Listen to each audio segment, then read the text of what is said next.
Sipas të dhënave të Bankës Botërore, Shqipëria kursen rreth 18.1% të prodhimit të brendshëm bruto. Kursimi i ekonomisë është pjesa e asaj që prodhon një vend dhe që nuk shpenzohet mënjëherë për konsum. Banka Botërore llogarit këtë shumë duke zbritur nga prodhimi total i ekonomisë pra nga PPB-ja të gjitha shpenzimet për konsumin final. Ajo që mbetet quhet kursimi i brendshëm bruto.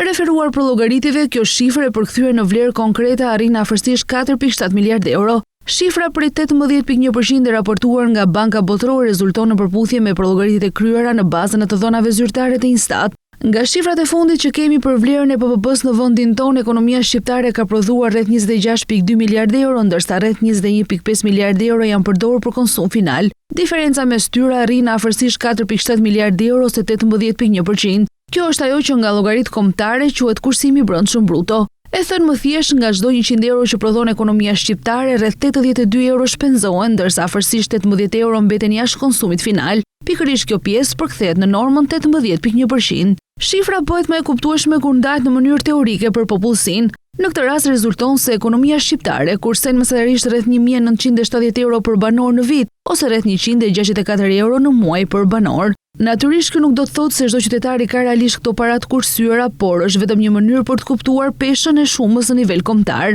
Vetë struktura e ekonomisë tregon se kjo shifër ka interes. Konsumi final zë pjesën ndërmuese të prodhimit të brendshëm bruto rreth 81.93%, çka tregon se ekonomia shqiptare mbështetet fort te shpenzimet. Nga ana tjetër, pjesa që nuk konsumohet menjëherë mbetet të kufizuar, por sërish të konsiderueshme në vlerë absolute. Në krahasim me vendet e tjera të rajonit, Shqipëria renditet ndër ekonomitë me nivel relativisht të lartë kursimi. Me një normë prej 18.1% të prodhimit të brendshëm bruto, Shqipëria qëndron mbi Bosnjë-Hercegovinën, e cila regjistron 11.1%, si dhe mbi Maqedoninë e Veriut me 17.6%. Ajo lë pas me diferencë të ndjeshme edhe Malin e Zi dhe Kosovën, ku kursimet e ekonomisë janë dukshëm më të ulta, respektivisht me 3.4% dhe 3.7%. Megjithatë, Shqipëria mbetet ende poshtë Serbisë, e cila qëndron në nivelin më të lartë në rajon me 20.5%.